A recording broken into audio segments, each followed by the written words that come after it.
Hello, I'm Bob Marks, and this is Astrology Now, the program for people who want to learn about astrology. Today, we're going to look at the Republican candidates because the big debate is tomorrow night. Now, we don't have the birth times of most of the candidates. If you happen to know the birth times of any of the candidates, please drop me an email at my website, bobmarksastrologer.com.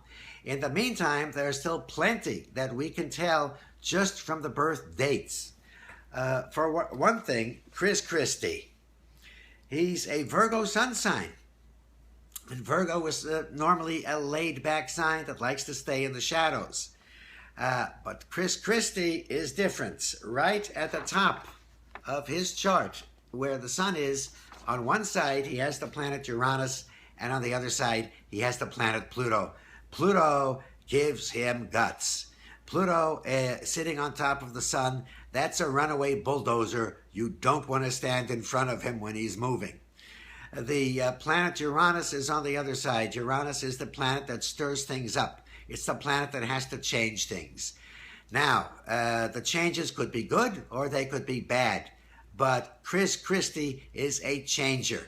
And if he gets to be president, the things are going to be, flip-flop.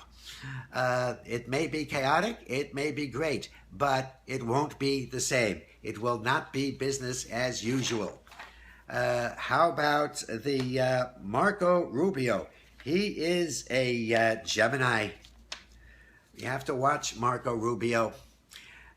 First of all, Geminis tend to be all over the place. Let's see, we just had two Gemini presidents. One of them was JFK, and the other was the first George Bush. And Gemini is normally a sign that can't take, again, too much pressure. Gemini is happiest when it's going all around the world making deals, like Henry Kissinger, another Gemini. Marco Rubio has something else, though, that it's giving me pause. Marco Rubio was born with his sun opposite the planet Neptune. Now, that's somebody who is either idealistic and not too realistic, or it's somebody who can be, they can stretch the truth. All right, Neptune opposite the sun can be a pathological liar. It's so that's not exactly the kind of person. I'm not saying that he is. This is a tendency. When you have Neptune opposite the sun, it's difficult to see reality as it is. And also, Neptune opposite the sun can attract people who are less than honest. So he would have to take great care picking a cabinet. Normally, though, a president with Neptune in aspect to the sun is somebody who's looking at a dream and they're not looking at reality. So that is a big problem. On top of that, he is a Gemini. The planet Saturn is coming into the sign of Sagittarius, Gemini's opposite sign. And that's not good as far as getting elected president. That means there's going to be more and more obstacles in his path. Mike Huckabee. Mike Huckabee is a Virgo. However, he's got 4 planets in the sign of Leo. And you see, Virgo doesn't like to be the center of attention, and Leo loves it. So he's pulled in a couple of different directions already. His moon, the moon is what you're like on the inside, is in Scorpio, the all-or-nothing sign. So this is one very, very stubborn person.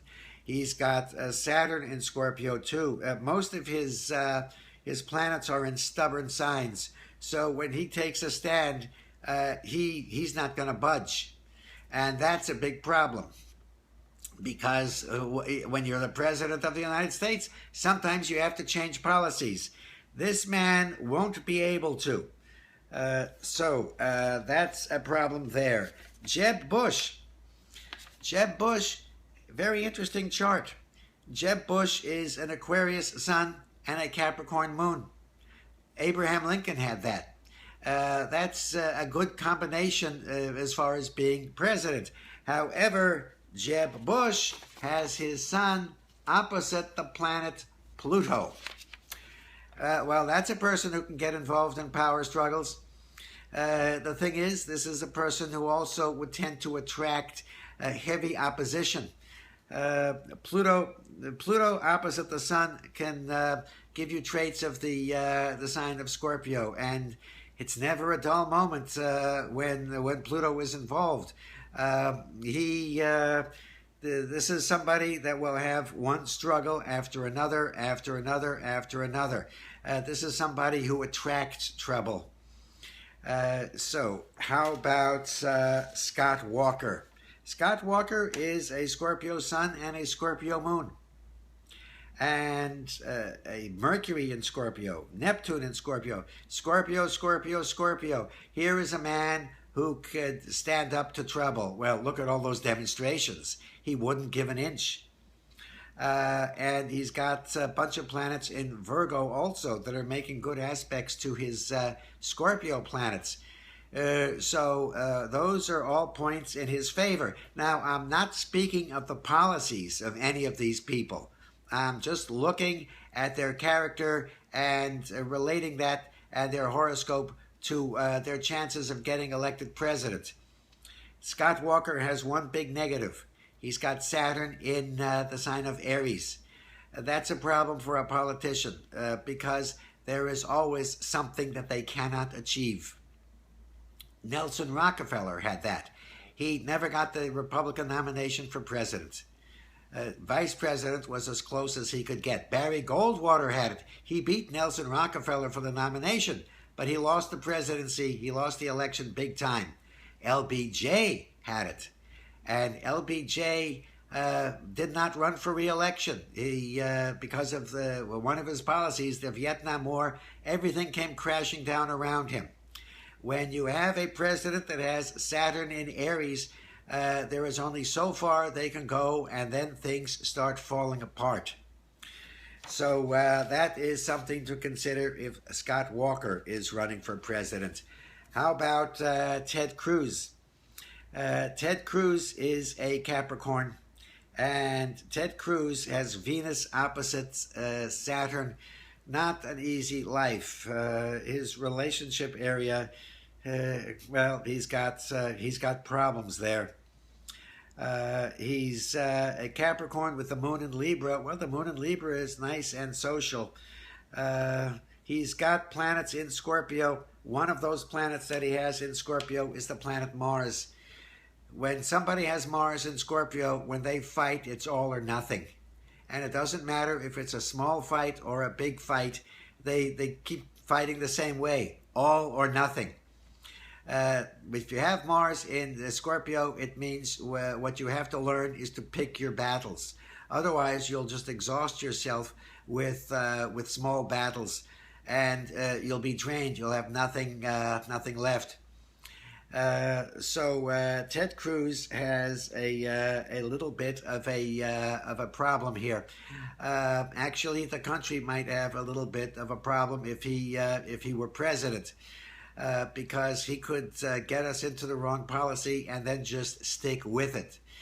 So, so far, none of these top candidates seem to be good prospects. There's always something there stopping them. Donald Trump, we did Donald Trump last time. If you want to see what I say about Donald Trump, go to my previous video. And if you'd like to learn more about astrology, I have over 200 pages of free astrology lessons on my website, bobmarksastrologer.com. So just go there. You'll learn all about planets, signs, and houses, and it's free. That's all for today. Until next time, this is Bob Marks for Astrology Now saying, may the stars be with you.